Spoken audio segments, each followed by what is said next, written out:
ready for another lesson?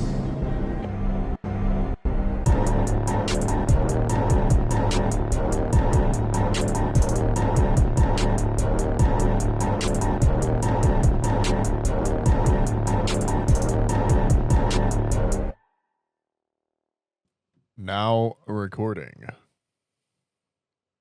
We're back to sports talk here as our start on the podcast these days. We've got the Knicks to the finals, and the Spurs and Thunder are still knockout, drag out, fighting it out basically, and Wemby has come back down to earth some. Yeah, essentially. So they're playing right now. Okay. Spurs are up 10, and it's about to be halftime. Okay. So this is game 6, to your point. So the Spurs have to win this to force a game 7. If the Thunder win, the series is over. But yeah, in short, the first 2 games from Wemby were like crazy. Then he dropped back down to earth, which, I mean, what happens? We know sports. It's hard to be great 24/7, right? The other people are also professional athletes. Of course. So yeah, it's been interesting. One where this series is going to its detriment. It's kind of been unfortunate. It's one of those where we're watching 2 like heavyweights fight. Yeah. But then we're watching the refs interfere a little too much. Oh, okay. Right. So like that's kind of happening sometimes. Like, all right, man, like we don't need to call a foul on every other possession. Yeah. Let's just kind of let them duke it out, play. Man. You know what I mean? Let them fight, to quote Godzilla. Yep. Yeah, so that's what we're looking at. But yeah, to your point, you're spot on with that, Nathaniel. And the Knicks won. So the Knicks are in the championship. I think they said it's the first time they're in the championship since like, I don't know, I think it was like 92 or something like that. Something crazy for it to be the New York Knicks. And then I think in the world of hockey, the Vegas has booked their ticket to the NHL. I know they were in the semifinals. So somebody's won one of the series now? Yeah, Vegas swept. Oh, wow. Yeah. So let's see. And then I think the other ones, Hurricanes might have won too, so we might have our playoff teams. Or they're up 3-1. Yeah, so Vegas swept the Avalanche, Colorado. Yep. And then right now you have the Carolina. Yeah, right? Hurricanes, yeah. And then the Canadians is that Montreal? It is. Yeah. I always get the Canadian teams confused. So yeah, to your point though, Carolina is up 3-1. So they're gonna have to figure something out. Mm-hmm. Right? Montreal is gonna figure something out. But go America. Speaking of that, this actually brings up one of my funniest chants I've seen so far in playoff basketball. And it was, I want to say it was the first round or the first round. The Cavs were playing the Raptors. Okay. And it went 7 rounds or 7 games, right? I'm saying rounds like it's fighting. 7 games. And nonetheless, the Cavs are like about to win the game 7. They're up like 10. So the game's over, right? They're up 10-15. And they're playing in Cleveland. And hilarious to hear it through like the telecast. The crowd is chanting like USA. Oh, sure. And that's like, I was actually laughing, like hearing that in the background. And that's one of the funniest chants I've heard in a long time. Obviously knowing probably 99% of that team is American. Right. They just happen to play for the Toronto Raptors.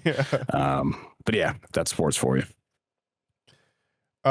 Speaking of, did you see the enhanced games happened? I didn't watch any. I saw some of the highlights on YouTube, but I didn't like watch it in real time.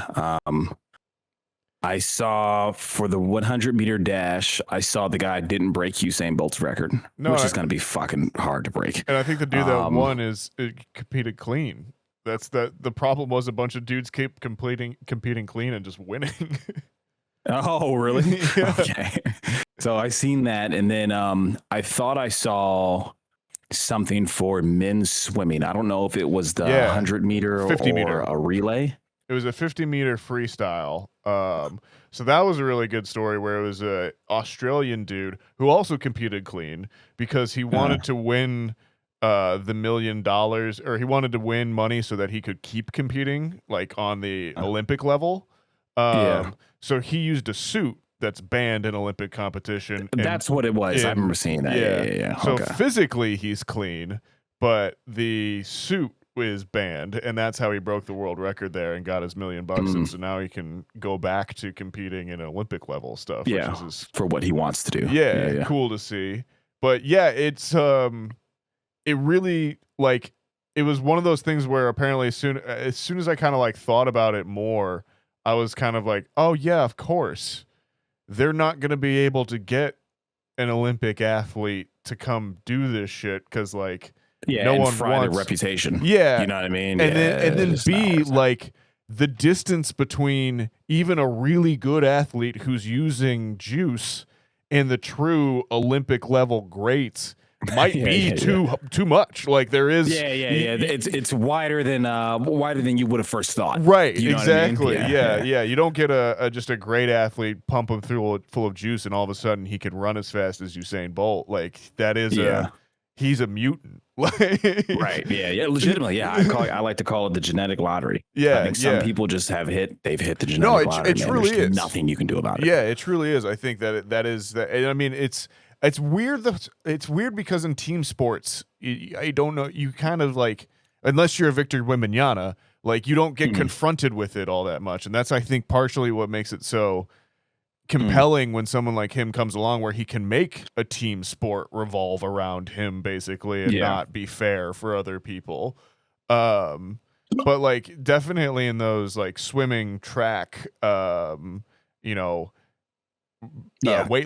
individual sports, and then into combat sports as well too. I think that's the other side where you just come across those freaks of all freaks that like, yeah, he's fast and he hits hard and he cannot be knocked out, like, and has cardio. That's just, there is that gradation to everything.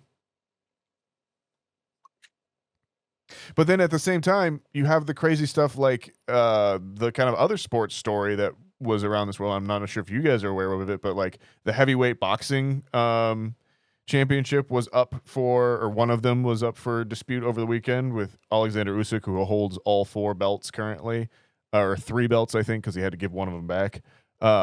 Fought a Rico Verhoeven, who is a kickboxer by trade. He's a heavyweight kickboxer, and everyone expected Usyk to just roll over him, and Verhoeven actually took him into the 11th round and was ahead on the scorecards before being stopped in a very sketchy decision, or very sketchy knockout as well. So there is times where like being just a freak in another sport like is measurable to kind of being a freak in one sport as well too. Granted, kickboxing and boxing are closer, but you'd think there'd be more distance than there is. Only sports news I'm currently aware of is my running back is in some trouble. In jail. Yeah, that was fun. He's catching some heat right now. Not a great look from that gentleman. No, the crazy part too is like anybody that says they meet him says he's like just an incredible guy too. But obviously, like people can hide shit or like switches can flip. But like the crazy part for me is we just don't have these kinds of problems in the Packers organization. Like this, it's so unheard of for one of our guys to get wrapped up in something like this. Sure. That it's just and like of course like he's a monster, he's one of the right? best running backs in the league, dude. Yeah. I mean he's 1,000 yards plus every single year. And so it's like he's a detrimental part to our game, and I'm like, dude, what the fuck are you doing to us? Yeah, this is the sorry I couldn't hear. Hey, this is the Josh Jacobs. Jacobs, yeah. Terrible, man. The worst. Yeah, I don't know what's going to come out of that. I mean, from kind of what I've read, and obviously with those things, you need to be very particular, right, with your verbiage, because who knows? That being Allegedly. said, that being said, right, it's like, man, if that stuff lands, it's like, yeah, dude, that's a blow to obviously that woman who's on the other end of that, right, which is terrible. Crazy. But then like from the football sport, is like, oh man, like that's, you talk about like the Packers season, just like they'll still be good, but talk about their season like turning around on a dime Yeah, I mean, no putting one us there completely expected on to a be back going into the foot season without before Josh the Jacobs, season even starts. for sure. Yeah, that's terrible, man. And what was it? Was it domestic violence?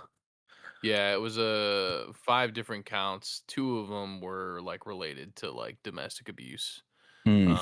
Another one was like triangulation. Another one Jesus was Christ. destruction of property.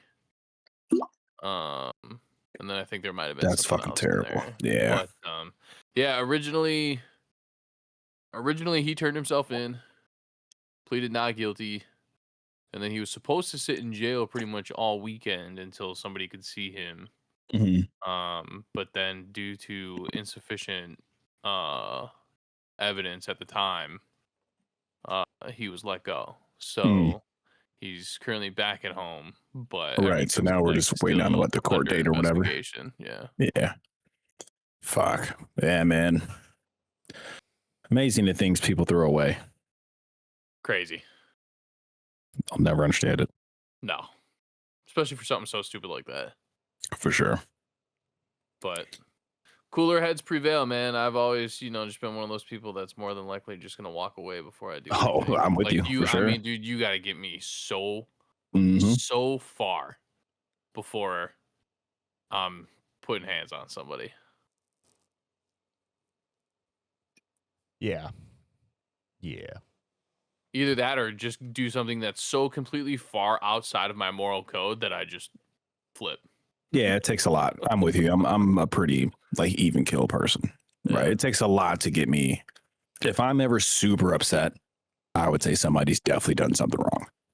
Like, you know what I mean? I'm Right. usually like, I mean, I don't worry about it, man. We'll make it work. So yeah, interesting. Also on the sports tip, Nathaniel, did you get a chance to see the text message I sent you today? Oh, you texted me. I was at work. I didn't get a chance to watch it yet. I will at some point though. Yeah. It does seem super cool. I just said. Oh man. Yeah, it's for kind of listeners there, somebody put together, I just came across this today on YouTube. Somebody's put together an edit of the University of Michigan football team walking out at Ohio State, and that's like one of the biggest rivalries right in football. But it's to Rise of the Beast. That's the score in Sicario, like with all like the heavy violins, and it's like phenomenal, man. Like, especially if you like that movie, like you knew what that score meant to that movie. Yeah, it's good, man. So yeah, I wanted to share that with you. But yeah, outside of that, man, that's it.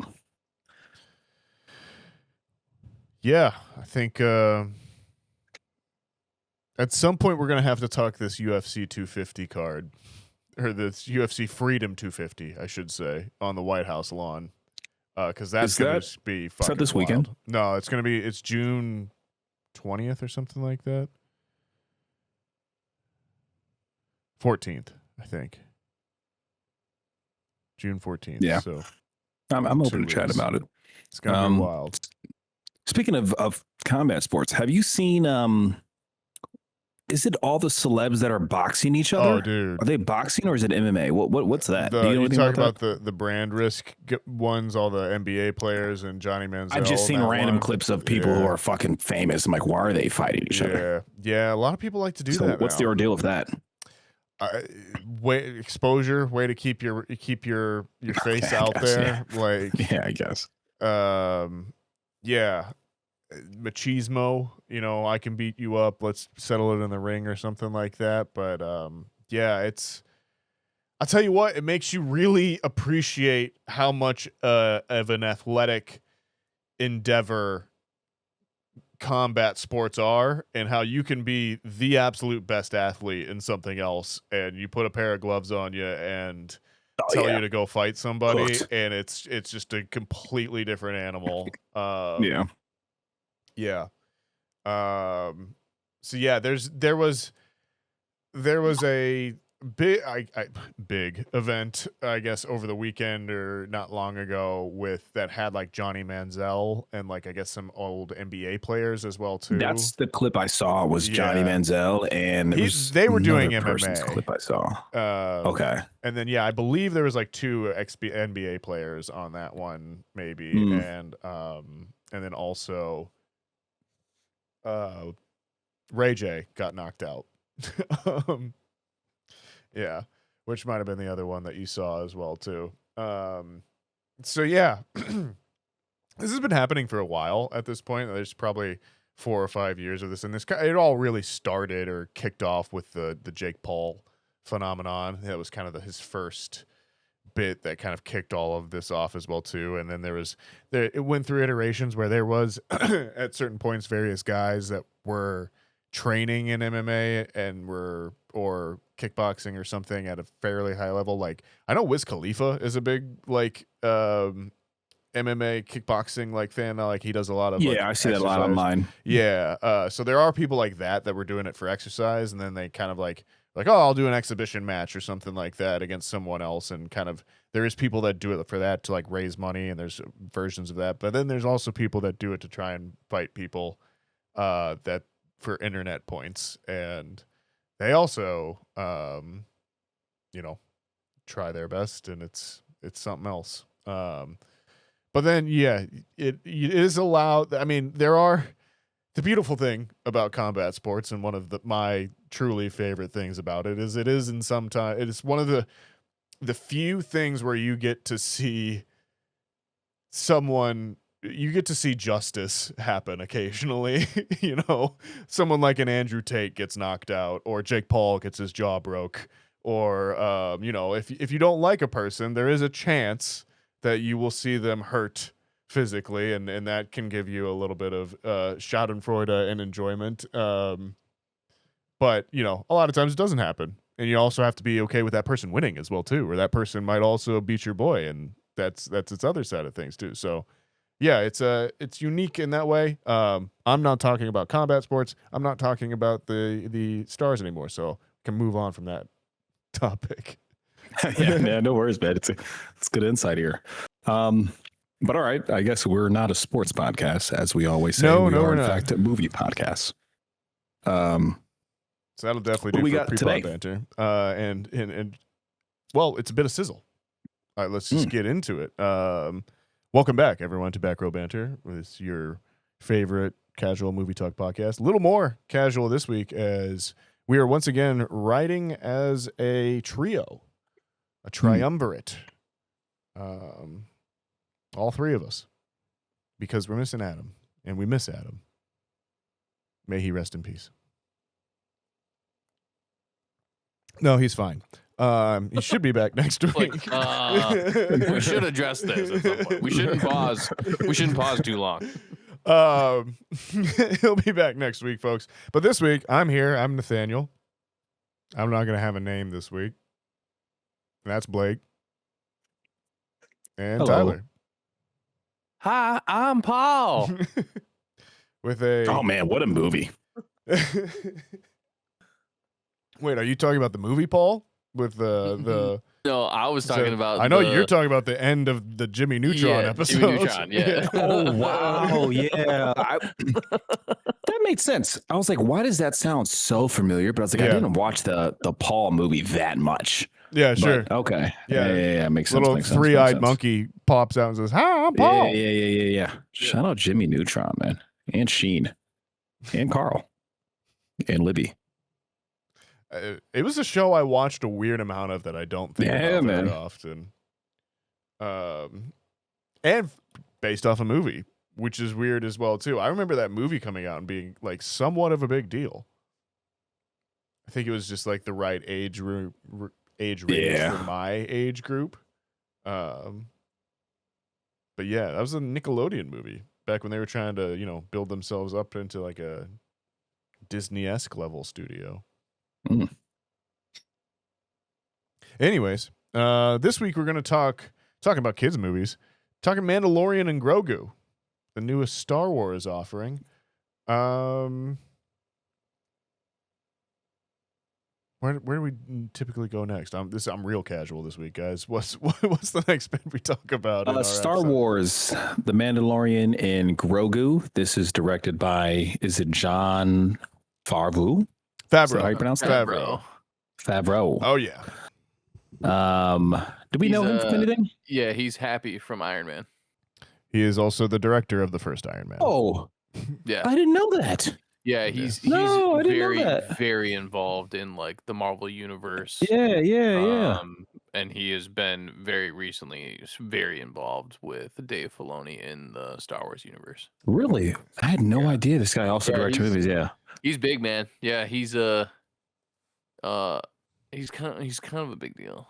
Yeah. He's Well, excuse me for having a film No. podcast and mispronouncing the guy, not even knowing who this guy's name is. But then once you said Happy from Iron Man, I'm like, oh, that guy's awesome. Yeah. I do like that guy. Yeah. what's his Also, his other low key movie called Chef. If you've never seen it, it's so good. Definitely go watch it. what's the other one? What's the one with him and is it Made? Him and Vince Vaughn? Or the first one, is that Swingers? Is he in Nona's? Because there's Nona's, and then he's also in Swingers. It's Swingers. Is it Swingers? Yeah. Him and Vince Vaughn. I feel like that was his big one before that. And Zathura, obviously, pod favorite. Oh, of course. And Is Elf. he in Couples Retreat? I'm going down his IMDb right now. He's in I Love You, Man. He is, yeah. I mean, He is in Couples Retreat, Ty. Yes, he is. Yep. Yeah. his directing is kind of the crazy one. Like we talk like he's in a lot of acting stuff, but like his directing, What else has he Credits. directed? there's some you've heard of. This. So the Mandalorian TV series is all him. Yep. Mhm. Oh, he did the Lion King from 2019. Yep. Wow, yeah, I'm really ignorant right now, fellas. Jungle Book Yep. Keep going. was him. What's that? 2016, 17, something like that. He did Iron Man 2, and he did the first Iron Man. Wow, dude, this is embarrassing, guys. This is Yep. a He goes deep cut. deep, brother. And then Yeah, no, there's a I didn't know this. pretty famous Christmas movie on there as well too. Elf. Yep. Yeah. No, dude, I had no idea that guy was also a movie director. Like, I only knew him from like comedies and Happy and Iron Man. Mhm. Turns out this guy's actually got a deep catalog. He knows ball, dude. Yeah. Wow. And as far as his hit record goes, it's pretty That's what I'm high. saying, He's got yeah. a pretty high hit Yeah, Yeah, rate. some of these are hits. Like, obviously, the Lion King hit, Jungle Book hit. You mentioned Chef. I've never seen that, but that's got a high IMDb rating. It's a good Fucking movie. hits. The first two Iron Mans, of course, massive. It's kickstarted an entire universe. Elf is a cult classic now, going on 20 years. You know what I mean? I don't even Pushing know if it- 30 years I at was gonna this say, I point. don't even know if it's cult anymore, man. It's just kind of Yeah. a classic at this point. Wow. Yeah. No, for sure. That's enlighten me, man. I guess that's the beauty of having this podcast. You learn shit every day. And after yeah. this movie, I will say Mando, the TV show, does hit usually. Mm. It never really missed for me. There was a couple Okay. of times where it did, but like overall, the TV show, I think most people are very positive on. Okay. So yeah, typically we'll kind of talk the IMDb page and the summary, who wrote it, who directed it, who's in it, all that good stuff. As we were talking here, we got Jon Favreau as the director. On the writing duties, Dave Filoni and Noah Clore, I'm seeing here. Yep. I think those are, and then there's George Lucas has got a based on creators or characters created by credit on there as well too. But main cast, we will say Pedro Pascal as the titular Mandalorian. But then you're going to also have Brendan Wayne, who I found out is John Wayne's like great grandson or something like that. And Lateef Crowder, who play the body for the most of the and do the stunts for a lot of this as well too. You're gonna have, we'll shout out Jeremy Allen White as a pretty prominent character in there. We've got Sigourney Weaver, obviously. Grogu himself. I don't know if he's got a casting, a specific cast member credited to him. So we just got to shout him out anyways. Steve Bloom, and little fella, young guy, up and comer by the name of Martin Scorsese is in this one as well too. So, you know, fun, wide-ranging cast, I would say there. Yeah. for our summary here, we have once a lone bounty hunter, Mandalorian Din Djarin and his apprentice Grogu embark on an exciting new Star Wars adventure. I'm going to say that's not a good IMDb summary overall. Using Star Wars as a reference point for the type of adventure we're going to get, I feel is some pretty lazy writing, considering the title of this movie is Star Wars, The Mandalorian and Grogu. I'd agree. So hey, let's see. Maybe Letterboxd has got something. If you're searching for a new adventure, this is the way. The evil empire has fallen, and Imperial warlords remain scattered throughout the galaxy. As the fledgling New Republic works to protect everything the rebellion fought for, they have enlisted the help of legendary Mandalorian bounty hunter Din Djarin and his young apprentice Grogu. Okay, I prefer that, I will say. Yeah, I agree. So, Blake, for your third ever Star Wars movie, we will give you the floor here. Yeah. So I know we came in dropping some praise to the director here. I did not realize John was the director on this. Do love some of his work. Now I'm going back and looking at it. Do love him in Iron Man and the rest of these comedies. Elf. I Love You, Man. A ton of things. That being said, I fucking hated this movie. And like legitimately one of the first times in recent memory where I was like, I can just get up and like walk out the theater. I can leave. I have control. I'm an adult. I can do whatever the fuck I want. There was a point where it was like, okay, like I think I understand what this movie is, and I just don't think I want to watch another 2 hours of it, or whatever it is, another hour and a half of it, or an hour and 10 minutes. So yeah, obviously you have to take my Star Wars opinion with a grain of salt, right? I'm not super versed in there, so I do understand that. I want to acknowledge that first and foremost. But yeah, just for me, like not for me. Pretty big showing in this though, right? So I mean, that I was more so interested in the spectacle behind Star Wars. So coming in, I know we talked about like, hey, this is probably gonna be one of the worst released Star Wars movies that we've had ever. Right? I think that's kind of what Nathaniel or maybe Tyler was saying that. And obviously that's scalable. But then when you get there, I'm like, oh man, like every theater I looked at going to was like fucking packed. I went on a Saturday afternoon, right? And so I guess that makes sense. That's release weekend. Yeah, Memorial Day weekend too. Yeah, but every theater I looked at within a span of like 12 miles at various times, 1 o'clock, 2 o'clock, 4 o'clock, 5 o'clock, like almost jam packed. So I was like, okay, I wonder how this thing's going to do box office wise. I'll have to do some research on that. But yeah, man, the spectacle was cool. It was cool to see a Star Wars release in real time. You can see a lot of the fandom and support, right? There's people who had different merch and stuff, right, involved. Like that stuff's always cool to see. But yeah, in short though, man, like this movie, I hate this movie. This is legitimately one of the few movies in recent memory where I was like, this shit might be created by AI.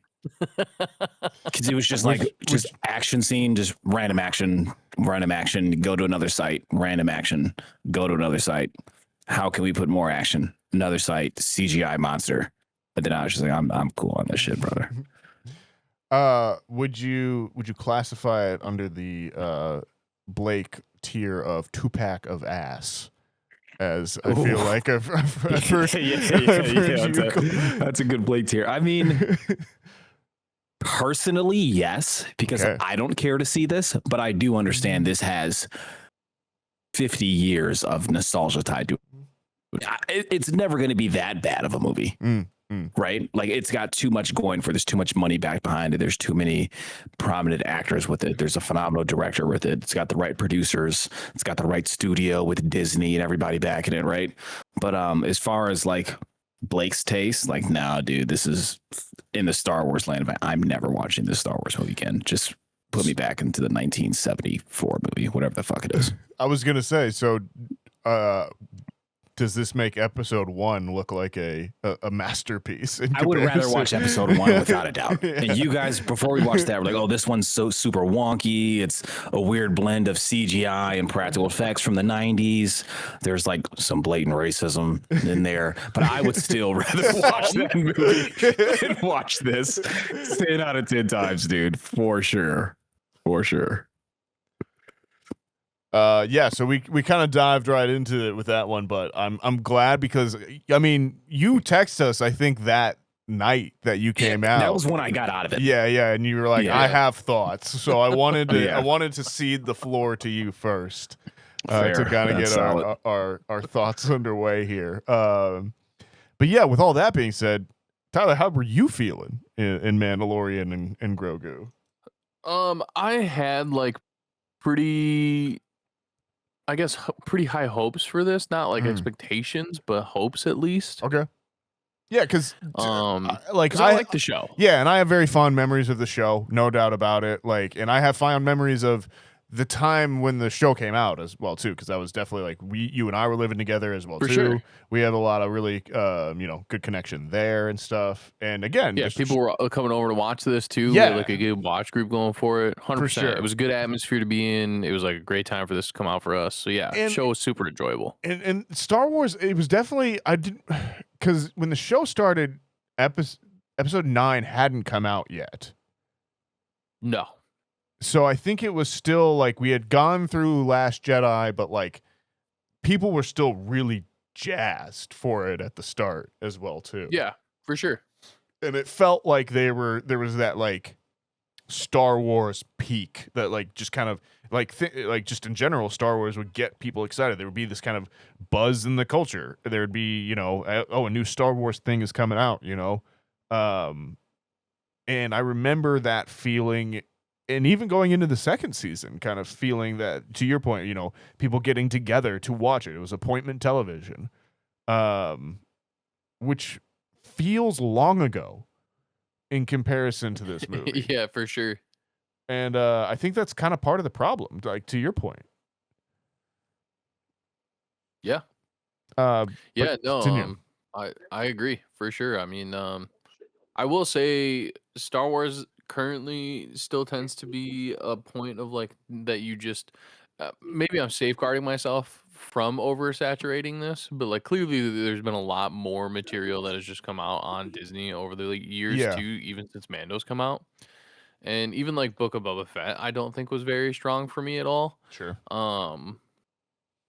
If anything, it takes away from Mando for me. So I'm like, well, then I just don't need to watch like anything else. So, Yeah. Like, the only other thing I know that's been like high regards from a fan base is Andor.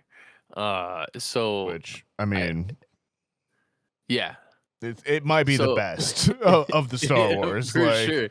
There is that as well. It's very strange. I would also say Visions. I really liked Visions.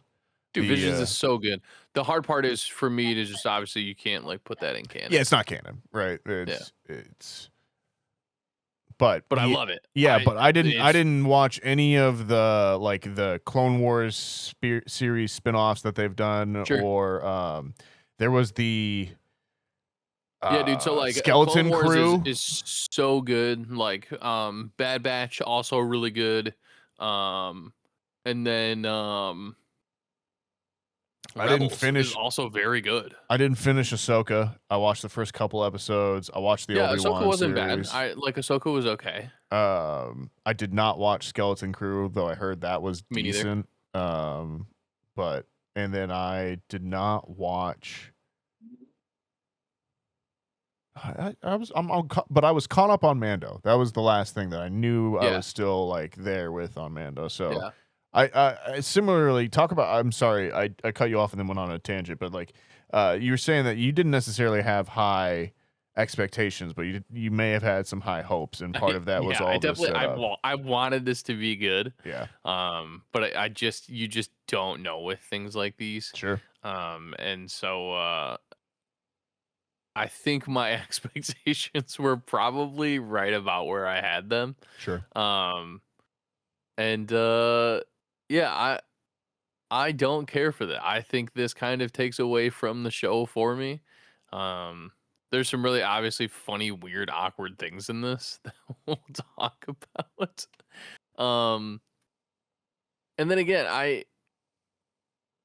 for like Blake example, like for example, I don't think it's fair for him to like have to be exposed to this. You shouldn't have to see Star Wars like this. Yeah, like please don't let this like form your opinion on Star I Wars. so need you to go and watch Andor now, just for the comparison. Just like, is that the Oscar Isaac joint? No, he's in the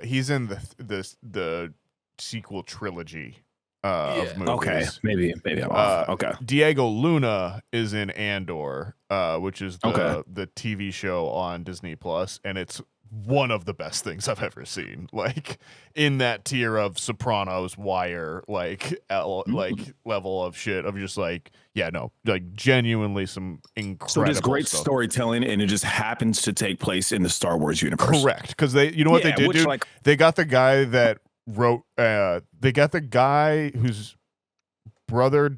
I don't know if he did or did not. He either did Nightcrawler or he did or he wrote Michael Clayton. And he might have done both. Sure. They went and got him, and they were like, "Hey, make a movie or make a series, and just like make what you want, but call it Star Wars kind of thing. Like have these Star Wars elements in there and like tie it in, and it's awesome." And I think that like I would enjoy that because that sounds like that's great storytelling, right? When that's just something I was simply missing from this. So yeah. It'd be such a contrast. I would be so fascinated to just get to hear your points. Okay. I'm gonna Google that.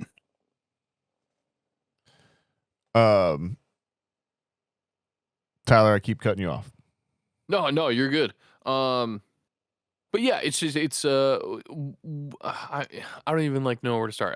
This isn't great for me.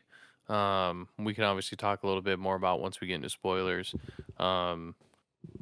Just some really not great things overall. Yeah, I feel like I was probably 30 minutes into this and I was just like, oh, it's a kid's movie. And like yeah, for sure. And like that was weird. It was a kind of a weird moment to have because I think similarly, like I did not watch any trailers. I went into this fairly blind as far as I could, you know, with it being a Star Wars movie and like you're just going to culturally come across some stuff.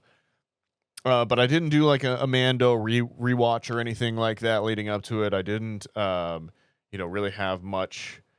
I didn't really have much expectations. I didn't think that it was like I just didn't feel confident about anything anyone had said going into this or anything like that. And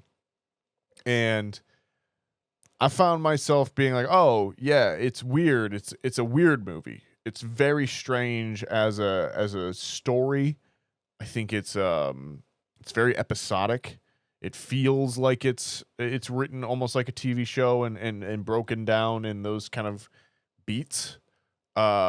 Within like a few minutes of watching it on the screen, people were repeating themselves, and I just went, "Oh, this feels like it's written to be streamed, where people are looking at their phones, and so they need them to say like, I think in the opening battle sequence, the like bad guy commander is like, "Tell me your status," like 5 times, to like different, like within like a 10-minute action sequence.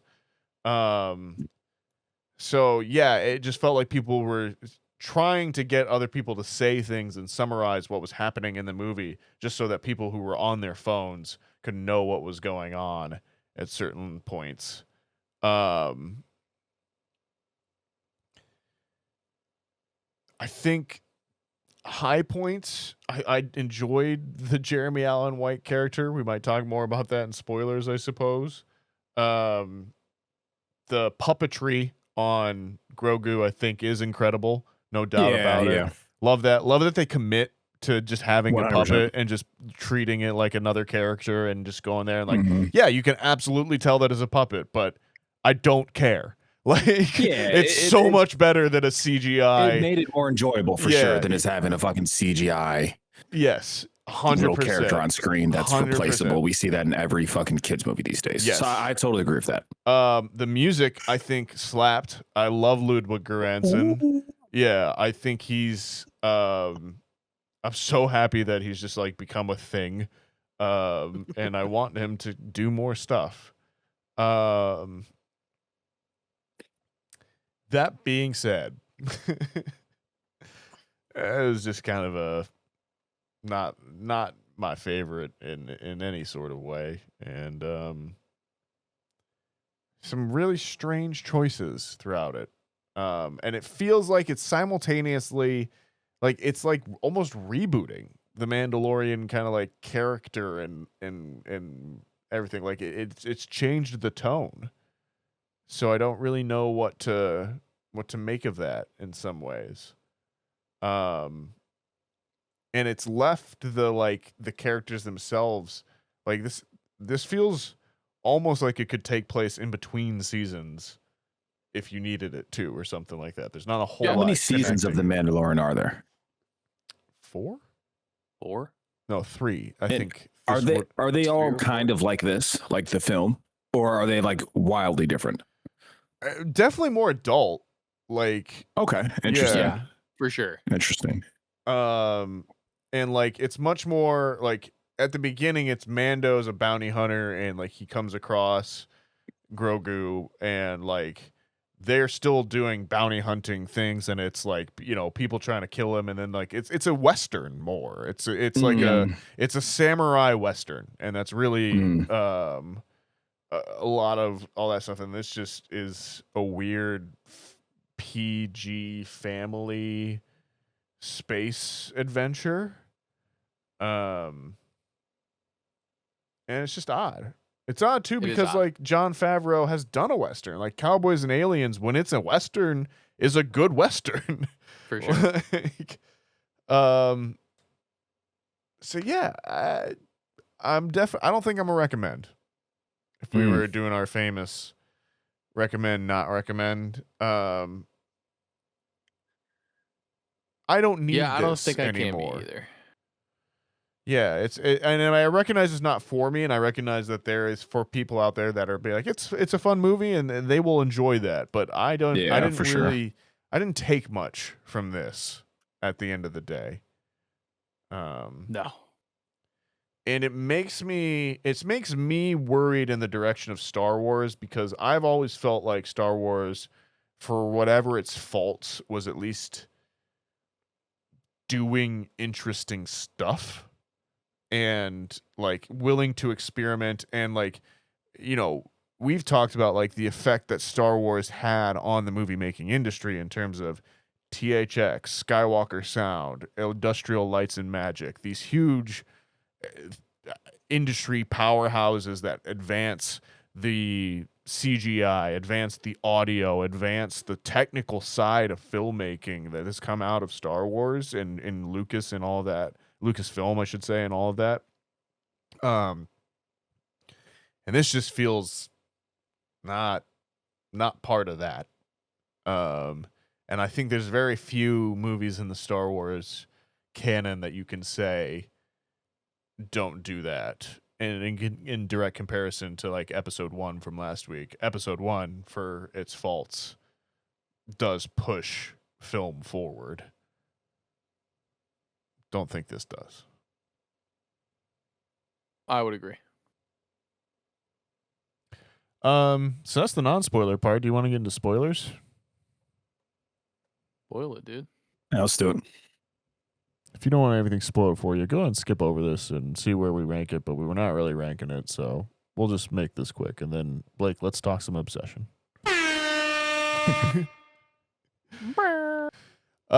Shit goes down. Mando is sent with his little Grogu dude to go and find the youngest son of Jabba the Hutt. Rada, which Blake, I understand. Again, you just have no context for, not enough, really. You've only ever seen Jabba as the like leader of the race and the pod race and episode 1, but right. Yeah, I see what you're going. Yeah. they're in essence the godfather of this universe. And like as in like the Francis Ford Coppola mobster godfather. Yeah. Now his youngest son has been captured. Mando's sent to go and find him to help the New Republic by helping the Hutts, because the Hutts are going to get him in on the Outer Rim. And when he gets there, lo and behold, Rada doesn't want to leave, but he has to because reasons. And so they all come back, and maybe the secret is family and friendship. That pretty much makes sense. Is that more of a plot than you got from the movie itself? That's a Fast 10 plot. It's True. You're not wrong.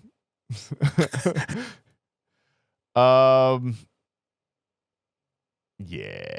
So spoilers. Anything big spoily bits happen here? I guess Mando gets bit by a big worm snake, an Alaskan bullworm.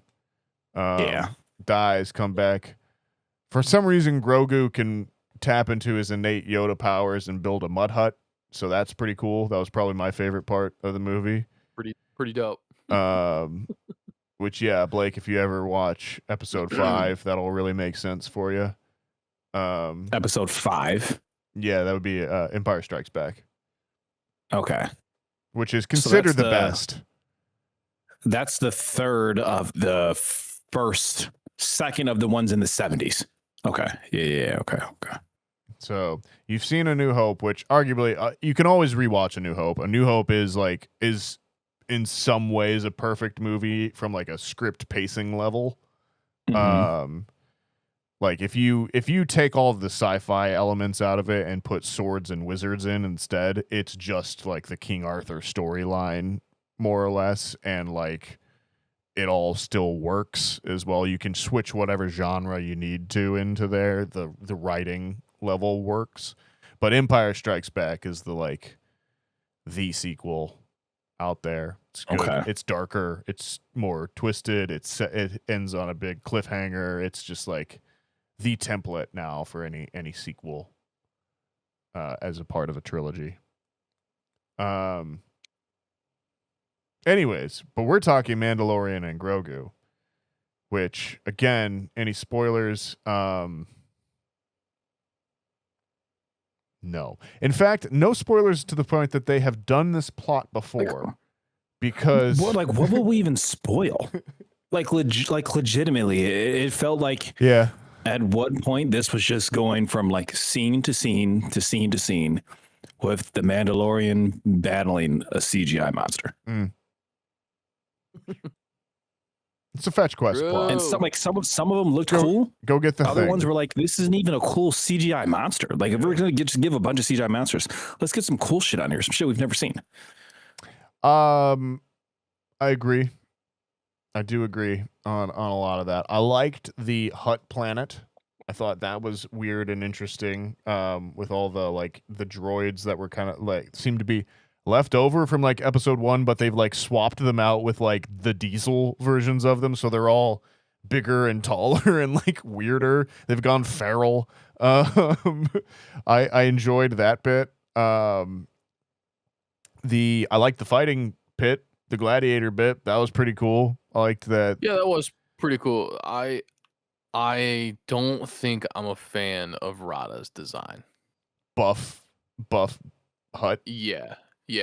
I'm cool The buff with the worm with the abs. Yeah, I'm cool with the fact that they wanted to Kinda show like a younger it. version of a Hutt and an athletic version of a Hutt. I'm totally down for that. I want to see a jacked Hutt too, but I didn't need like the fucking muscle striations in his fucking delts. Like I don't need that. I basically just want like a sumo version of a Hutt. Yeah. Like you can still understand like how powerful they are, and like, without him having fucking Yeah, it doesn't need to be muscle. shredded. He doesn't. He Yeah. doesn't need to look like he has 0% body fat. Yeah, They're supposed to yeah. be built with a ton of fat on them. That's a good point. Yeah, he should be I'm a like, tank, I not a. just make that more realistic for me. That's fair. I'm with that. I like that character, though. I enjoyed him, even though he's Rod of the Hut. He wants to be his own man, as he tells us 5 fucking times. Dude, every time, every time, without fail, dude. All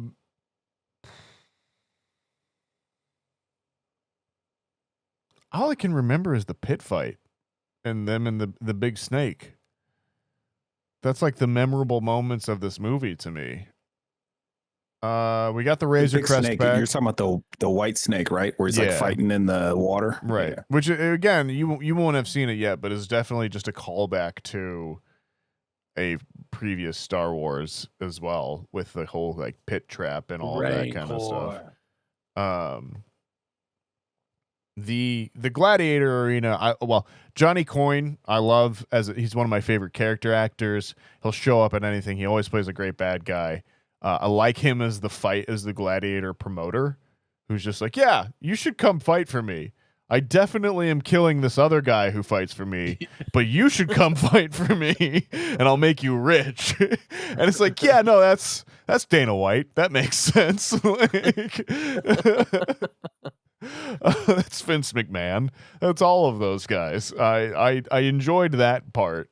And then the Gladiator pit being the chessboard from the first Star Wars is like a weird deep cut that I wasn't expecting, but I liked that the monsters themselves kind of still had that stop motion effect, kind of claymation feel to them in some moments. But then it's like that thing of like okay, the all the gladiators break out, and their whole like way of dealing with people is to just kind of like throw them away, rather than like you're a weird Venus flytrap man who previously have been grabbing the Jabba the Hutt or Rod of the Hut with your flytrap hands.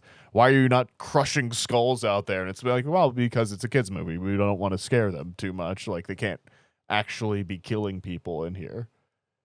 And I don't like that. I think they should. Boo. I think if they're going to show it, they should show it. Traumatize the children. It's good for them. I mean, did you guys have a lot of kids in your showings? No, I saw it at 10 o'clock at night on a Sunday. There was like 8 other people in there. Okay, fair enough. Fair enough. There were some in mine.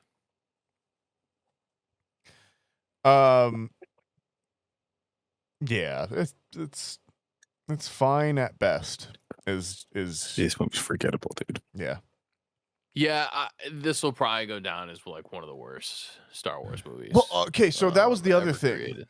Was I watched the animated Clone Wars movie, and they've rescued Rod of the Hutt before. That was the plot of that movie. So we've already had this plot in a Star Wars movie that was released theatrically. Yep. And I just don't get it. Yeah, it's not great. It's pretty useless for any kind of Do we always have to end with an X-Wing attack run as well too? Like, I love the X-Wings. And honestly, it's not like Sigourney's not the one. Sigourney's not the one. Only woman in this movie, by the way. So weird behind and in a cockpit of an X-Wing. Like, I don't know. I don't necessarily need those people in these movies. Yeah. I think a lot of this works is because you don't get to see his face. You obviously know it's Pedro, but the Mandalorian worked so long for so well because it wasn't attached to a star. Like, we knew who it was, but it just wasn't attached to a star. And so when you start putting bigger names like Sigourney Weaver in an X-Wing, it looks weird. It looks out of place for the Star Wars universe. So took me out of it. I think I guess some redeeming factors is like this is totally a kids movie. If you do have kids and like you want to try and get them into Star Wars, like Yeah. 100%, they're You gonna can do be that. laughing at stupid Babu Fricks calling, "Come on, baby." I didn't hate that bit. Like, I kind of liked. I don't hate them either. Like the small ship thing is fucking hilarious. I kind of liked all of anytime Grogu was on his own. I was kind of like, oh yeah, I'm kind of in at the let the I will little say the puppet man one do thing I his thing. hated. He told him to heal. That was a twice. thing too. I'm Yes, like, I dude, what agree. is that? I don't In the like that. shows, he's never done that. And like, Yes. why are we going between like this thing of treating him like a pet, but then you treat him like your son? I'm like, fucking one lane, dude. And like, we've I never had this agree. before in this relationship.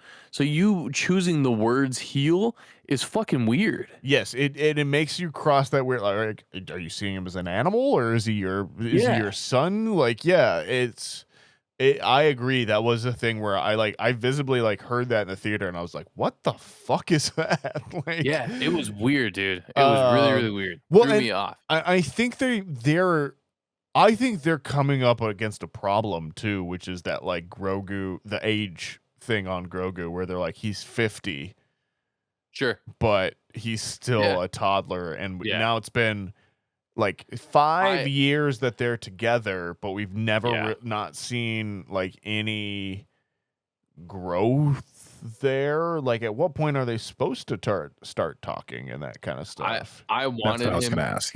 to progress, and he did not. I thought we were gonna get some more out of it, and it almost went backwards. I'm so shocked that they did not have a "this is the way" from him, at least, or like the way this is, or something like that. Yeah. You know, like if we're gonna commit to the Yoda speak, like we don't know if that's just how his species speaks or if that's just Yoda. Right. I didn't love that. No, Overall, so I think weird.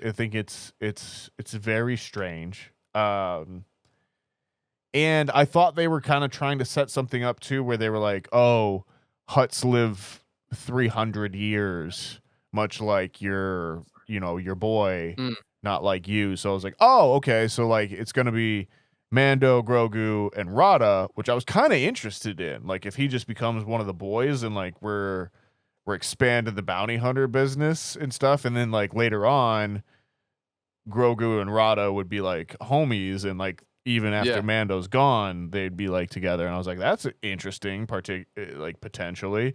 But then they just don't really do anything with it. Like, they're not even ballsy enough to like commit to something. They're not ballsy enough to commit to any status quo changes. Like the movie ends in the exact same place the show did, basically. Yeah, it wasn't. It just wasn't great. It wasn't great. It was poor execution, like on all fronts. The creatures seemed off too. Like the smaller ones that he was facing in the pit before Anaconda came. Sure, like Electric Mouth and the like weird knobbly person. Those were in the pit. I'm talking about the ones like that, not the fighting pit, the one that yeah. Okay. They were like popping up like the Turtles like and then leech going people. down and it's what like almost every single alien species that we've had in the Star Wars universe has either been a full-blown animal or a full-blown like human-esque to it. Why are we now getting into these like weird in-betweens of a creature that's sophisticated to make weapons, but they're not? Like it's just, it seems like a weird in-between of like where we've now drawn the line for like species aliens being like sentient and intelligent and showing, signs of whatever versus like the Tauntauns of the world. Yeah. Does that make sense? Yeah, I'm with you. So yeah, I didn't get like where that like in between stylization was coming from. Yeah, it felt. I want to point to Dave Filoni real bad, but like it just it felt uninspired in a lot of points, and I think that was my biggest problem with it. Yeah. Star Wars has been a lot of things, but it's never been uninspired. So Nope, I agree. I'm not gonna bother to rank it now. We'll wait until Adam sees it and does it, and we can go from there. Yeah. It ain't gonna be high, folks. No, it wouldn't be. So yeah, we can totally skip ranking because Adam hasn't watched it, and who gives a fuck? We'll talk about it when. Yeah, who cares? It's gonna. Yeah, I'm fine with that. It's gonna get buried. So Blake, Sorry, fellas. Obsession. You're good, dude. Here we are. There's back on time. Tyler, have you seen it? Have you seen Obsession yet? I have not. Okay. We'll be spoiler free as much as we can then here. And yeah, I can also mute for a little bit if you want. We'll let you know if we need to get into anything here a little, but I think Adam will want to comment on this one at some point as well too. So we'll not dive maybe into our full thoughts here, but I do plan on going to see it if I can get some time in, because I've heard so many things about it. So. I got to start out by saying I saw this at 3 p.m. on a fucking Tuesday and in a packed theater. Wow. So and that says something itself, right? Exactly. Yeah. And I think something itself. I've been seeing like that. It was like it was a movie that actually made more money in its second week than it did in its first one, which just never fucking happens. Like truly, like that's. I read that as well. That's the. What is it? The fucking Washington Senators or whatever beating the Globetrotters. Like it just does not happen that a movie makes more money after its initial week. So that only bodes goodwill, and I think only means that this director's about to make bank. This is the next Zach Cracker. This dude's about to get handed a blank check to do whatever the fuck he wants next. Which I've already seen, right? That. Excuse me, which I've already seen that the director here, who is, what is it, Curry Barker, I think his name, who's a YouTuber. So these YouTubers are sketch comedy guy too. Of traction in horror, right? There's got to be some synergies from making comedy shit on YouTube to making phenomenal horror movies. I truly think, and this is a thing that goes back. I mean, even 20, 30 years at this point, it is the fact that to understand comedy, you have to understand cause and effect, like storytelling, and that is also the basis for horror. Like it just is. You need to understand audience expectations and how to subvert that to get to the emotion, whether that be comedy or horror, and a lot of times those things can be very similar to one another. There is. It's just a difference of tone, and a lot of times, you think Jackass, some of the most violent shit we've ever seen on film, but it played for laughs the entire time, right? Like that, it is different. Yeah, no, you're absolutely right, dude. And with that, you're talking about, this is one of those films that's essentially grown massive legs, right? No pun intended, on the second week, where it's got a bigger showing second week than it did first week. That's relevant just by you saying, hey, I went on a weekday afternoon and it was fucking filled, right? Where I saw this, Haley and I saw this, I want to say, so release weekend, which was last weekend, and I think we saw it on Saturday, and it was a pretty good showing. You know what I mean? Pretty good showing. And then it's one of those that I knew it was big when it just like filtered into my algorithm on everything. Right. From Reddit, which is usual, but then it popped up on Instagram, popped up on YouTube. I can hear Haley scrolling on TikTok, and it's popping up in TikTok forums, right? So I think TikTok really got this one from what I've been hearing. I think it is. I think it's one that's just, it's captivated the internet. And so much to the point where, they've said that there's a studio that's already given Curry, I think they said it was like, essentially it was like a $15 million budget for his next movie. And he hasn't even fucking pitched it. He's got one of his other movies that he's working on, and then he's already been picked and greenlit for Chainsaw Massacre. The new Wow, Texas that Chainsaw quickly. Massacre. Yeah. He's already been picked up for it. Wow. Yeah. So Crazy, I man. love to see that type of stuff, right? I love to see people's dreams come true, right? And all the ambition and work they put into it is phenomenal. In terms of the movie, though, yeah, went in one of those. I went in blind. I usually just go in release weekend on horror movies for the most part. So I kind of knew the basis of it. Yeah.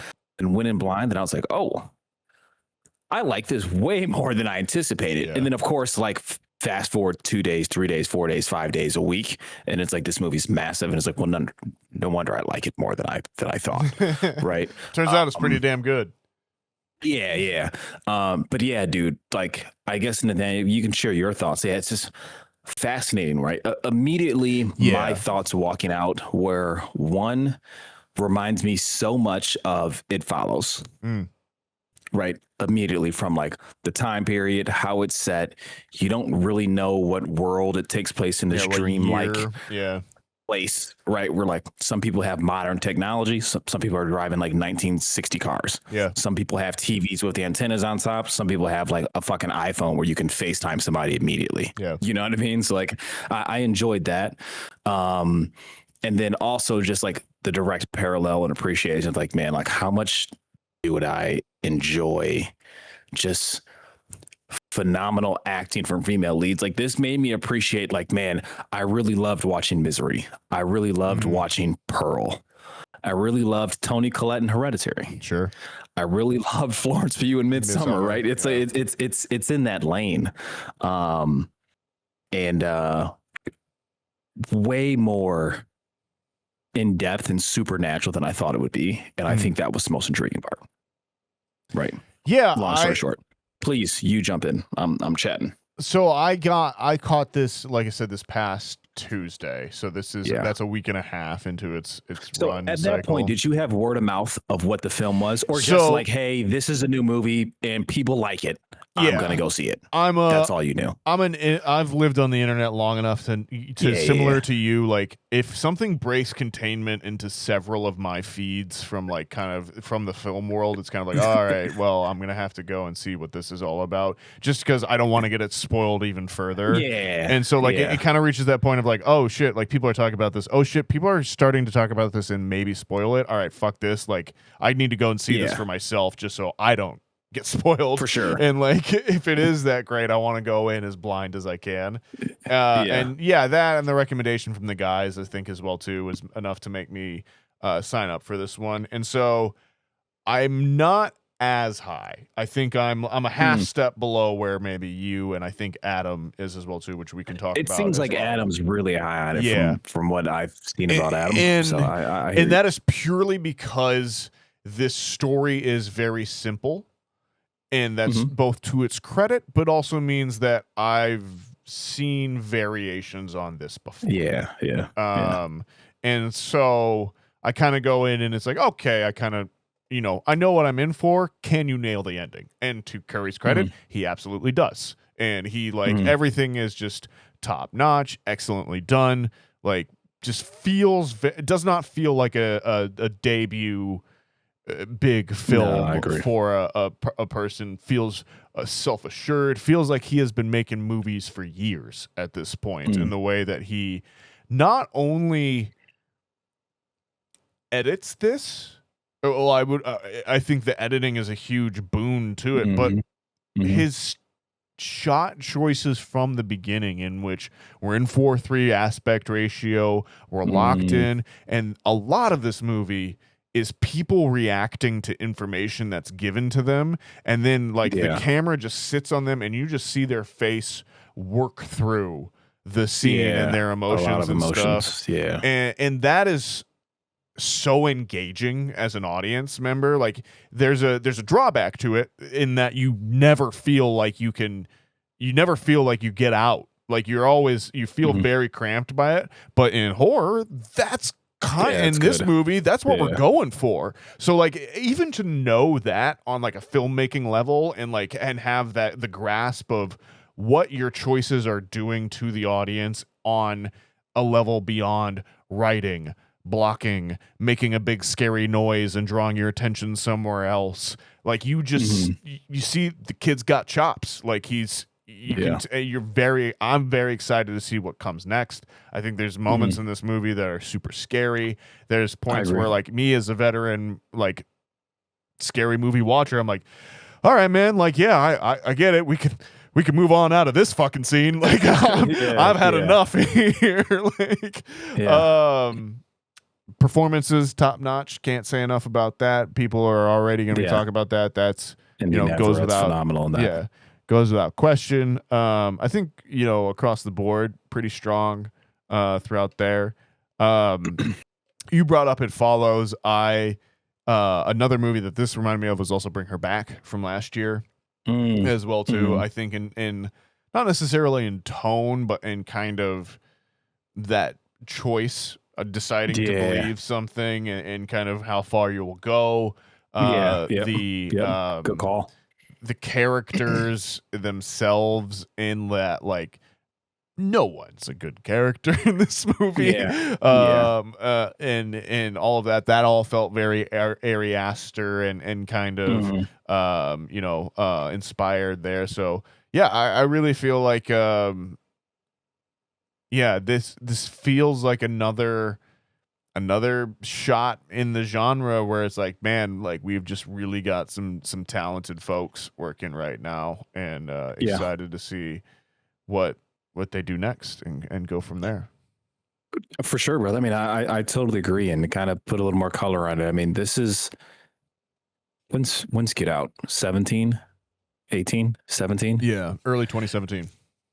This is the first horror movie that I've seen, and I normally try to see release weekend. This is the first horror movie that I've seen legitimately since Hereditary, where I don't like it as much as Hereditary, but I walked out of the theater immediately and I was like, I think this is going to be something. Right? Like, not just, oh, I really like it and it's my speed. Like, that's how I feel about Bring Her Back. Bring Her Back is one of my favorite horror movies of the past few years, but like, I knew that wasn't going to too bleak to pass the masses and too much going on, right? But this is the first one I walked out. I was like, I think this can transcend some shit. Yeah, I definitely feel that way too. Where I was for sure in the movie watching, and I was like, oh, like, this is, I get it. This is like, this is a solid. This is like as B+ gets, or A-, something like that. Like, there's that. Like, for me personally, I'm like, for me, like, that's where it is. But like, I also understand that for a lot of people, this is going to be their first of this, and that is going to make this an A+ plus movie for a lot of people. Like, this is going to be breaking through the way The Conjuring did for us, the way the Insidious did for our generation. Like, this is going to be that where you've seen, like, if you watch enough horror movies, you've seen stories like this before. You've seen a lot of shit. Yeah, you've seen the shots, you've seen the certain body movements, you've seen the camera staying stagnant on somebody's face for way too long where it makes you uncomfortable. You've seen a woman who's going through some sort of psychosis, rather, from external forces or internal forces. You've seen it, right, to your point. But to a lot of people, it's like they don't know that, right? Like, they're going in and it's the first time they've seen that. And then it also has the weapons value of, there are some parts in this that are actually funny. Yes. Right. Yeah, which like just automatically makes it more palatable to people, where in a lot of horror movies, your Hereditaries, your Bring Her Backs, your Talk to Me's, your other things, it's like, no, man, we're not in here for jokes. Yeah, this is funny. not a good time this is ever. A very sad story. Where this allows it to transcend all of that, because there is some shit you can turn it on. But, hey, man, it's goofy. So fascinating. Seeing it blind, I was like, wow, I did not expect it to be that type of movie, and didn't expect the supernaturalness, and didn't expect it to be. I was like, wow, this is going to be big, dude. Sure enough, to your point. Also, it is, man. Like, is one of those things where I was just watching and I was just like, huh, for all the like people that are out there in the world, we only really got so many different types of faces that human genetics can make up in there, where I was like, I was watching Indy Navarrete and I was like, that's Natalie Portman. That just is Natalie Portman from 15 years ago, kind of thing, you know? And yeah, it was just a fun movie. definitely worth checking out. I think it will be a hitter for a few years now. I'll be to your point. I would expect this to have the It Follows, maybe Get Out kind of run. I don't know how crazy we're gonna get here. I don't know if we're getting into award season and we're bringing it up still, but yeah, I don't know. To your point, I don't know if it's gonna have that. Right, that to me reads like your Get Outs, your Reddit. It's a little bit different level of filmmaking. Yeah. And like stories that like we've like never really seen before. Yeah. Right, where you've seen some of this, but as far as like you hate to diminish it, so I don't want to use this in a derogatory sense, but as far as like digestible mass consumption fast food horror, this is like the best that we've gotten in a very long time. Well, I think because if you do dig a little deeper, it does work on a lot of those levels. Like the character of Bear is very fascinating as he goes through in terms of like in general. Yeah, it's a great discussion. Yes. A great discussion, right? And you can read it in a light where if you remove the supernatural elements out of it, it becomes a horror movie and also a conversation movie on consent, on mental health, for sure. on what all of that might mean, and like what existing in the world with other people that are going through shit in it is kind of like as well too. Male loneliness. Yeah, definitely that. All types of things, right? The extent men will go to, right, for approval and things. Yeah, it's fascinating, dude. You're spot on, man. And Curry Barker, dude, he struck gold. Right. Yeah. It's one of the few times where you've seen somebody like legitimately like they're striking gold, man. This is going to do rounds on social media, rounds on different forums. And to Ty's point, they've already given them a blank check, and they've already given them, you know what, we'll put you on a horror icon. Yeah. Fuck it, we'll give it to you. you know what I mean? And then that says a lot, dude. I'm interested to see what Backrooms does, because that's another one that's created by another YouTuber, dude. Like they're on a run, dude. They're on a run. I think again, the gateway. We're seeing it, and this is what makes horror part of my favorite stuff, man. Where you're always looking for innovation and always looking for the people that are out there pushing things forward. And you see it time and time again. People learn their chops in horror and then go on to build incredible things off of it. So yeah, it's not shocking to me. The other kid that's in that? No, there is the other guy with him as well. So yeah, the best friend character is played by his sketch comedy partner as well too. Yeah, I was gonna say they're like best friends. Yeah, they are very funny from what I've heard. I'm sure I've seen some of their stuff because I feel like I recognize the best friend. I had to go back and look. Yeah. But good stuff all around. YouTube. Turns out when you let people create shit and then get real good at it, they can continue to make good stuff. And a testament to what we always say on this podcast, man. Give us original ideas. Yeah. We understand it can be tied loosely to other things and inspired by other things. We have no problem with people drawing inspiration from other great aspects of films. But keep giving us new shit, man. And no, I don't want a fucking Obsession prequel and a fucking requel to you don't need to know about the sequel. The One Wish Willow Company, how the wish works, and we don't want any of that. And unfortunately, they're going to give it to us. 100%. Right? It's unfortunate they're going to give it to us. New Line has already booked that deal, brother. Oh yeah, for sure. We've got a European director that nobody knows in 18 months. That thing will be out. Yep. You heard it here first, right? On a third of the budget and with twice as much CGI. yeah, exactly. yeah, for sure. Triple the budget, 8 times as much CGI. Yeah. Someone's getting their tits out in this one. just bad. So they're gonna make it, unfortunately, man. But don't support it. We need more original ideas, man. But yeah, cool. Excited for Backrooms, man. Yeah, that's next week, folks. We're gonna be talking Backrooms.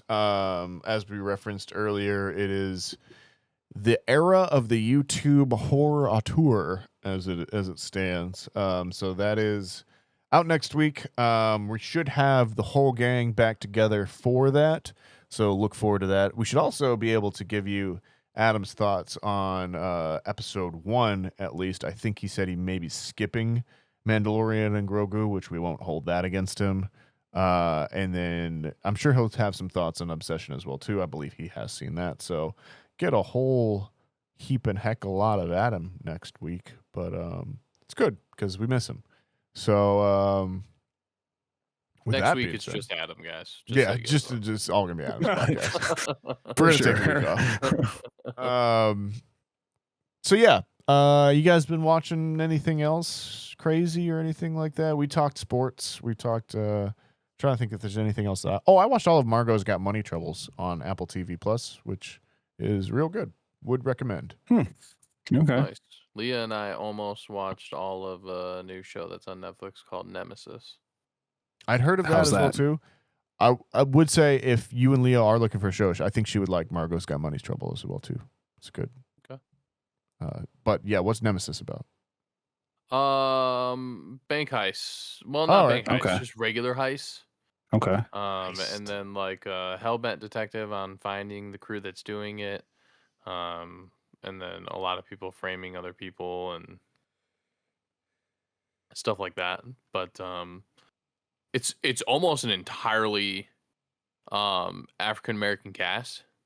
Like almost every, I mean, not almost, literally everybody that's like a leading character in the show there's only some supporting actors that are white or maybe something else. But I don't know if it was like, I don't even know who the creator is or anything. We just saw it pop up. They had like these cool masks on. I was like, what the fuck is this about? And turned it on, and it's like we're 7 out of the 8 episodes deep. But What is this called again, brother? Nemesis. From the creator of Nemesis. Power.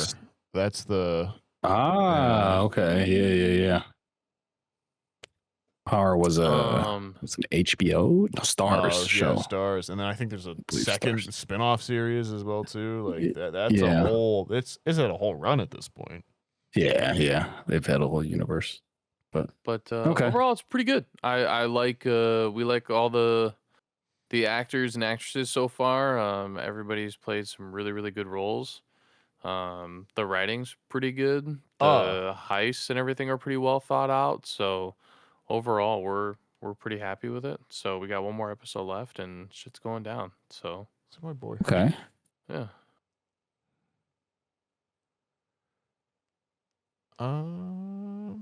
Yeah, I'm looking it up right now. I am too. Okay. And then other than that, like I said, pretty much Forza has been my life. So Yeah. They got my boy Herc in this show. Who was that? Herc from The Wire. Where am I seeing this at? Dominic Lombardozzi. He's the the Nemesis, but he's I don't even see this guy listed. Oh, okay. Yeah, I'm sorry. I had to scroll. Okay. Yeah. Yeah. Okay, cool, man. Yeah. Let's keep us updated, Ty. yeah, it's pretty good. So we got, like I said, we got one more episode left, and we'll be done with it. But it's pretty much been like our show for dinner the last like week. I would say we've been kind of going through 'em. Did you guys finish the boys? We did. Yeah. What do you think of the ending on that, man? I've heard some controversial shit about it.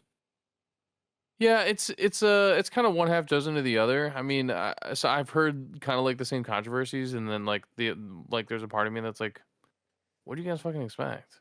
Gotta I'm end like, this some seems way, like right? Yeah, I'm like, this totally seems like a relatively fine outcome. There's definitely people that would like to see the ending the way that it actually did play out. Sure. And so yeah, we didn't hate it. We didn't love it, but overall the show is like, it's kind of like Game of Thrones, like like not like how big it is, but I mean it is pretty big, but for me it's that in the sense that like everybody talks about how good it is for X amount of years while it's running, and then they get to the finale and people like try to shit all over it. And I'm like, you claimed this show changed your life for the last fucking 8 years. Like, shut the fuck up. Don't Yeah. you obviously love the show enough that you're not gonna like let the ending kill it for you. And like, I do know some people are very much like, endings are obviously very important. But it's not like they didn't wrap it up or left you hanging in some way. But yeah, I guess people just really wanted Homelander to have like a full blown like bloodbath. Sure. And it just didn't go that way, which I mean, it still kind of did, but yeah, it was good. We also did the finale of Daredevil. Oh, okay. Oh, yeah. So What's the name of that? It's not called, was it Reborn? Born Again. Born Again. Okay. Yeah. I think, right? And how's that? The original one's actually one of the first complete TV series I've watched on streaming in real time. We love the Weird OG, verbiage, but yeah. Excuse me. But once we started over with Born Again or Reborn or whatever the fuck it is, we actually we liked that a lot too. So overall, we're very pleased with how that show has gone and is still going. Okay.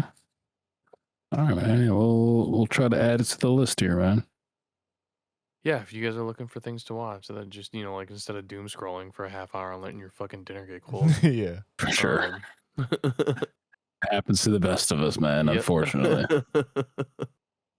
If you know, you know. Although I did see something funny. If you're done talking about what you've watched, yeah. Okay, for sure. I didn't want to still flow. But I did see something funny. It was just a comment I read on Reddit while doom scrolling, of course.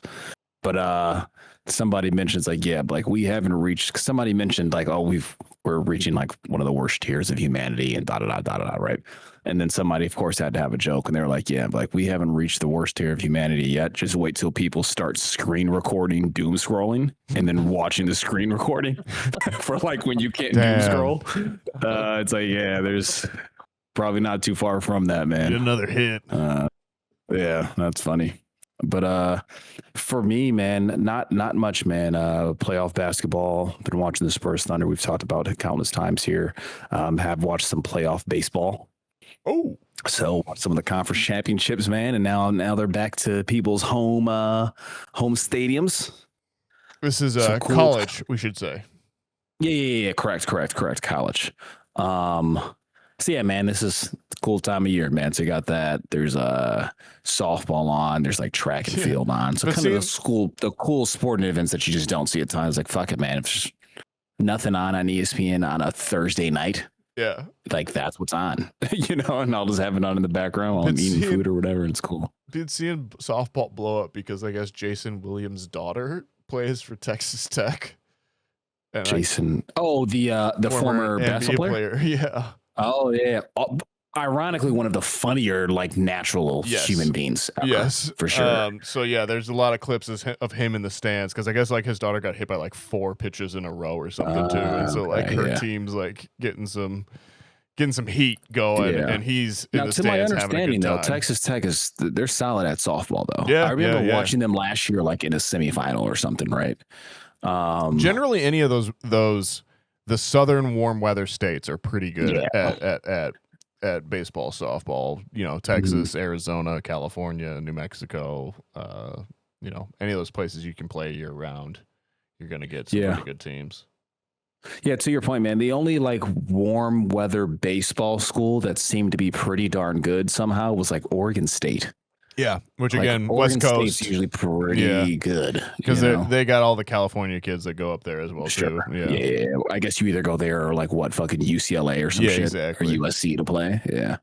But yeah, man, that's cool. But yeah, that's all I've got here. So we'll wrap it up here. We've been running late.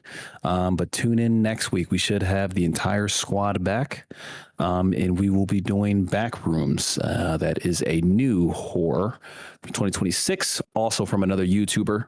And that one's kind of, I guess you can call it an original idea, but not really. It goes back to like the creepypasta days. If you were on the internet and in the horror fields in 2006, 7, 8, 9, right? You're aware of it. But the first time we're getting an adaptation of it to a movie. So I guess you can't credit it as an original idea. Nathaniel, what would you say? No. I mean, it's like an original idea the way that a movie about a witch would be an original idea. Like there are some spooky kind of cultural things there. So let's give him credit. We'll say it's the first in the Backroom subgenre or something like that. You know, for sure. Liminal spaces. It's happening, folks. Yeah. Cool. So that's where we're at. Tune in next week. Thanks a lot for the support, the listenership. We always appreciate it. And we love to hear it. So please come back and we'll BRB.